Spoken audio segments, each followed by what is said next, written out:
It-tkabbir ekonomiku irid ikun wieħed sostenibbli li jipproteġi l-industriji tradizzjonali, jattira niċed ġodda u jassigura kwalità ta' ħajja għolja l-familji.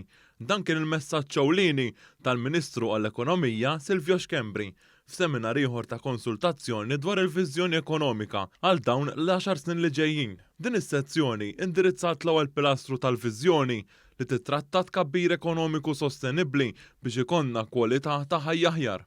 Ifisser kwalità tal-ħajja aħjar. Kwalità tal-ħajja aħjar tista' tieħodha minn diversi aspetti. Mill-aspett finanzjarju ta' dħul tan-nies, iżda wkoll mill-kwalità, fis-sens li rridu naraw li anke jkun hemm postijiet fejn dak li jkun familja se tqatta kwalità tal-ħajja aħjar, li jkun hemm il-ħin li dak li jkun jista' jqatta mal-familja u allura hemmhekk irridu naraw li anke fuq livell ta' pagi il-kwalità tal-pagi tkun ħafna aktar b'saħħitha. Il-Ministru għas-Solidarjetà u l-Ġustizzja Soċjali Michael Falzon qal li l-Gvern iħares b'mod holistiku l-aqwa interess tal-familji u n-negozji u jsemmi żieda sostanzjali fin-nefqa tal-Gvern fejn jitlu l-benefiċċji soċjali innota li fl-2020 intefqu aktar minn biljun euro fuq benefiċċji soċjali biss. L-iktar naħseb messaġġ pożittiv huwa li jridu nżommu dejjem f'moħħna li l-ewwel qabel kollox jiġi l-ġid tal-familji Maltin u Għawġin.